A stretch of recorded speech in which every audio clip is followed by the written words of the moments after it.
Hello students.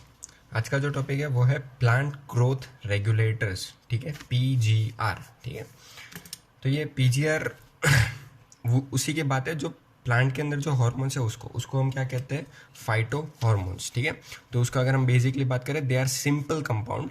ठीक है, ज़्यादा कुछ कॉम्प्लिकेटेड होता नहीं है, have small size, very small, minute. और ऐसे भी उसको ट्रांसफ़र करना होता है प्लांट में ऊपर नीचे ट्रांसपोर्टेशन, तो स्मॉल साइज होना ज़रूरी है।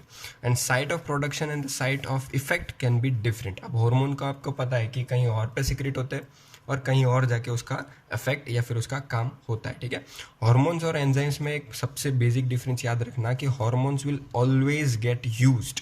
ठीक है, मतलब ये हमेशा यूज़ हो जाएंगे जितने भी अमाउंट, एक तो पहले बहुत कम अमाउंट में रिलीज़ होता है। ठीक है, और उसमें भी जितना रिलीज़ हुआ वो सारा यूज्ड अप हो जाएगा, मतलब कुछ पीछे बचेगा नहीं। ठीक है, जबकि एंजाइम में क्या था कि अपना काम करने के बाद जैसा था वैसा हो जाएगा। ठीक है, तो phytohormones divided into two categories that are promoters and inhibitors. ठीक है, तो प्रमोटर्स के अंदर हम कौन डालेंगे, auxins, gibberellic acid and cytokinins. ठीक है, auxins, gibberellic acid and cytokinins comes under promoter, जबकि इनहिबिटर के अंदर कौन आ गया, एब्सिसिक एसिड। पर हमने तो 4 एग्जांपल्स देखे थे।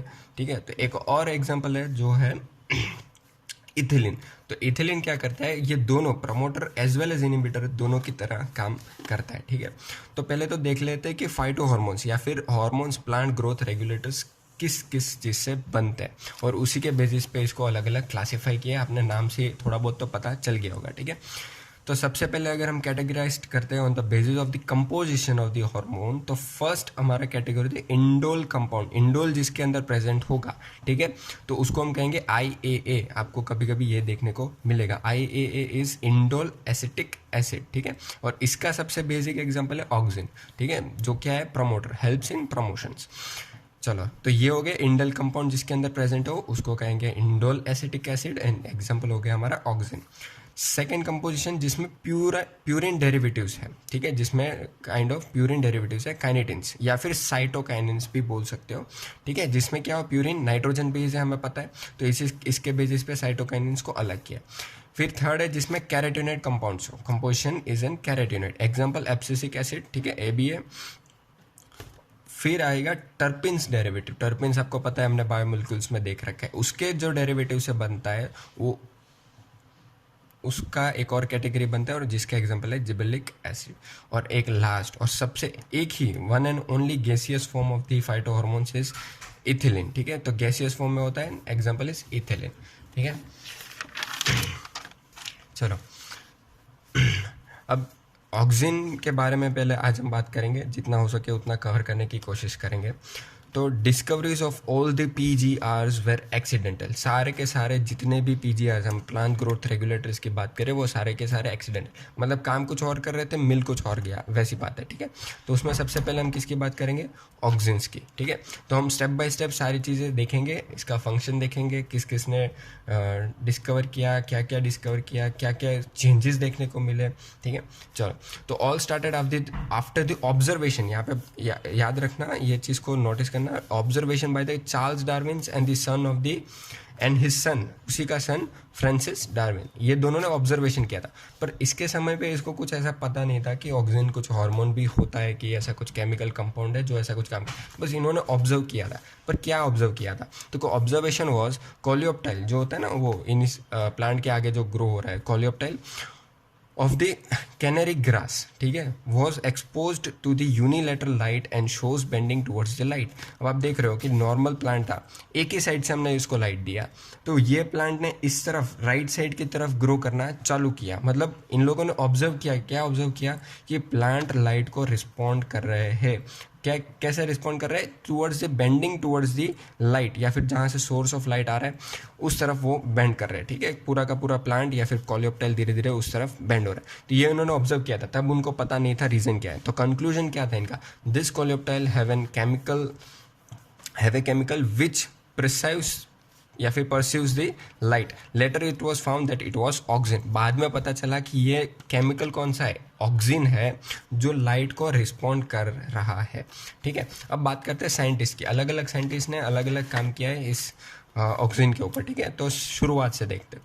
तो वेंट नाम का साइंटिस्ट जो है, WENT, ये साइंटिस्ट ने क्या किया था, discovered an isolated oxygen from coleoptile या फिर seedling of the Avena grass, ठीक है, Avena grass also known as Avena sativa, ठीक है, ओट जिसको हम कॉमनली कहते हैं, ठीक है। Coleoptile of Avena showed bending towards light, इसमें भी सेम जो यहाँ पे हुआ था वही इसमें भी हुआ, तो सेम चीज़ है, ठीक है। तो कैसे हुआ, तो एक्सपेरिमेंट देखते हैं। इसने एक एक्सपेरिमेंट किए थे, क्या किया था देखो मैं आपको एक्सप्लेन करने की ट्राई करता हूँ, ठीक है, सॉरी। चलो, तो एक्सपेरिमेंट क्या था, उसने क्या किया था कि कोलियोप्टाइल लिया, ठीक है, कोलियोप्टाइल को कट किया, ऊपर की जो टिप होती है उसको क्या कर दिया, कट कर दिया। किसका कोलियोप्टाइल है, ये एवेना ग्रास का, ठीक है। इसकी जो टिप है इसको हमने कट कर दिया, तो नेक्स्ट स्टेप क्या हो जाएगा, टिप हैज़ बीन कट। ऐसे बहुत सारी टिप लिया और वो सारी की सारी टिप को क्या कर दिया, एगेरोस ब्लॉक पे छोड़ दिया। ये एगेरोस ब्लॉक हो गया, इसके ऊपर क्या कर दिया, सारे के सारे टिप को छोड़ दिया। ये सारे टिप्स को यहाँ पे रहने दिया, तो क्या हो जाएगा, सारे इसके अंदर जो केमिकल्स है वो सारा एगेरोस चूज लेगा, ठीक है, इसके अंदर फिट हो जाएगा सारा। तो नेक्स्ट स्टेप क्या हो जाएगा, तो एगेरोस का भी हम पीस कर देंगे, तो हमें फिर देखने को मिलेगा एगेरोस पीसेस। इसके अंदर क्या होंगे, chemicals which is responsible for the bending of the coleoptile, ठीक है। ये एगेरोस पीस को हम किसके अंदर लगा देंगे, तो जो कोलियोप्टाइल था जिसको हमने कट किया था उसके ऊपर ये एगेरोस पीस लगा देंगे, ठीक है, क्या लगा देंगे, एगेरोस पीस। और फिर बाद में हमें फिर से जब लाइट को एक्सपोज किया तो हमें देखने को मिला क्या, अगर इस साइड से लाइट दिया है तो ये बेंडिंग देखने को मिला, मतलब कोई है जो टिप में प्रेजेंट है, in starting phase of the coleoptile, शुरुआत में ही प्रेजेंट है टिप में, जो क्या करता है, हेल्प करता है to the for the bending of the coleoptile, ठीक है। तो लाइट को रिस्पॉन्ड करने की ताकत रखता है। तो ये उसका था एक्सपेरिमेंट, किसका, अपने वेंट भाई साहब का, ठीक है। चलो फिर बात करते हैं हम, term oxygen was given by went, जो ऑक्सीजन जो नाम है वो किसने दिया था, वेंट ने, ठीक है। एंड ऑक्सीजन का मतलब ही होता है टू ग्रो, ठीक है, to grow, oxygen itself means to grow, ठीक है। फिर आता है कागल, कोगल के ऊपर साइंटिस्ट का नाम है, he isolated oxygen from the urine of human body. अब उसने ह्यूमन बॉडी में से ऑक्सीजन को एक्सट्रैक्ट या फिर आइसोलेट किया था। हमें अभी तक नहीं पता है role of oxygen in the human, हम अभी तक नहीं समझ पाए, ठीक है। And oxygen was also found in the urine of pellagra patient, जिसको पेलेग्रा होता है, ठीक है, डेफिशिएंसी ऑफ विटामिन या फिर deficiency of niacin and nicotinic acid, ठीक है, निकोटिनामाइड जिसको हम बोलते हैं। तो ये इसमें से इन्होंने क्या किया था, आइसोलेट किया था, ठीक है। नेक्स्ट एक और scientist that is Boysen and Jensen, इन दोनों ने एक और एक्सपेरिमेंट किया था to see what exactly happens to the coleoptile by oxygen, they did this experiment, ठीक है। तो समझते हैं, इसमें थोड़ा फिजिक्स टाइप समझना पड़ेगा हमें। चलो क्या किया देखो, ये क्या है, कोलियोप्टाइल, क्यों बड़ा बनाया अभी पता चलेगा। यहाँ पे उन्होंने क्या किया, एक माइका पीस लगा दिया इस साइड पे। अब लाइट हम हमेशा इस साइड, हमारे केस में लाइट यहाँ से लगा रहे हैं, और ये जो है वो है माइका पीस। ये क्या करता है कि एब्जॉर्ब कर लेता है केमिकल्स को, तो इसकी बॉन्डिंग कैपेसिटी। और फिर जब लाइट लगाई तो इसमें एक चीज़ हमें देखने को मिली, क्या देखने को मिली, ये चीज़ थी कि जो भी अपना जो कोलियोप्टाइल है, even after mica piece has been kept, it is showing bending towards the light. Why it is so, हम अभी समझते हैं, माइका पीस लगाया हुआ था, फिर भी यहाँ पे बेंडिंग देखने को मिला। जबकि एक और केस में जिसमें माइका पीस जो है वो दूसरी साइड पे लगा है, ये एक्सपेरिमेंट 1 है, यहाँ पे एक्सपेरिमेंट 2, यहाँ पे जो माइका पीस है वो कहाँ लगाया, अलग साइड पे लगाया, ठीक है। और लाइट फिर भी कहाँ लगाई, इस साइड पे लगाई, सेम राइट साइड लाइट पे, और इसमें हमें कुछ भी देखने को मिला नहीं, मतलब जैसा है वैसा का वैसा। इवन दो लाइट यहाँ से आ रही है, इसमें हमें बेंडिंग देखने को नहीं मिला। तो ऐसा क्यों भला? तो पहले समझते हैं कि इलोंगेशन मतलब ये बेंडिंग कैसे हो रहा है, ठीक है। तो मान लो मैं इतना सा पार्ट ले रहा हूँ, जूम कर रहा हूँ, ठीक है। तो वो कैसे बनेगा? तो ये पार्ट है, टिप की बात कर रहा हूँ, तो यहाँ पे ऐसे सेल्स होंगे बहुत सारे, ठीक है।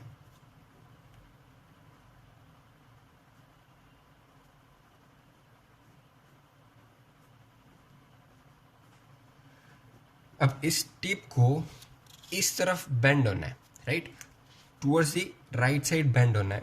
तो ये वाले सेल्स अगर एलोंगेट हो जाएंगे तो ये तो इस साइड कर लेंगे, क्या कहते हैं, बेंड। हमें इस साइड बेंड करवाना है, तो यहाँ के सेल को हमें क्या करना पड़ेगा? इलोंगेट करना पड़ेगा या फिर ग्रो करना पड़ेगा। तो मतलब ऑक्सिन का काम क्या है? To grow.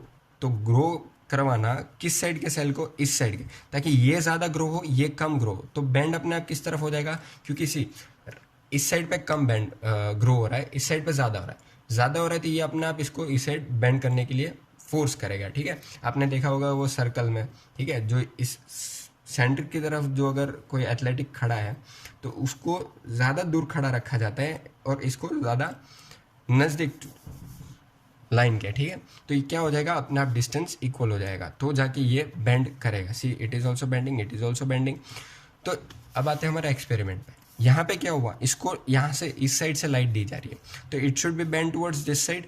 तो यहाँ पे ऑक्सीजन का रोल नहीं होगा, क्योंकि यहाँ पे ऑक्सीजन कुछ काम नहीं करेगा, और ऐसे भी वो काम करे ना करे इसने एब्जॉर्ब कर लिया है।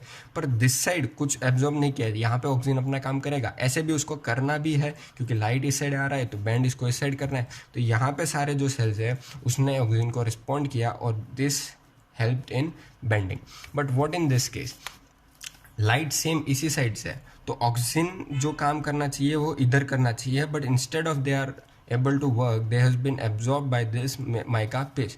तो सारे ऑक्सीजन तो इसमें आ गए, तो ये प्लांट अपना क्या कहते हैं, बेंडिंग दिखा पाएंगे नहीं। और जबकि इसको तो ऐसे भी बेंडिंग नहीं दिखाना है, क्योंकि इसको ग्रो होगा नहीं, क्योंकि ये ग्रो होगा तो ये इस साइड होगा, इस साइड हो नहीं सकता क्योंकि light is on this side. So this cell must get elongated with the help of oxygen, but there is no oxygen because oxygen has been absorbed by this mica page. So what happens? Bending will not be seen. So this is what we see in this experiment done by the Boysen and Jensen. ठीक है, चलो अब बात करते हैं oxygen की। तो oxygen they are derivatives of the indole compound. हमने इसके पहले देखा था, ठीक है, कि कंपोजिशन ऑफ द, सॉरी वो गलती से फ़ोन हाथ से गिर गया था, ठीक है। चलो, तो कंपोजिशन ऑफ दी ऑक्सीजन, तो उसके बेसिस पे हमने देखा था कि ऑक्सीजन किसके अंदर आता था? कंपाउंड, इंडोल कंपाउंड के अंदर, ठीक है। तो नेचुरल ऑक्सीजन होते हैं और सिंथेटिक भी होते हैं, या फिर आर्टिफिशियल, वो हम आगे देखते हैं। पहले बात करते हैं ऑक्सीजन, नेचुरल ऑक्सीजन की, ठीक है।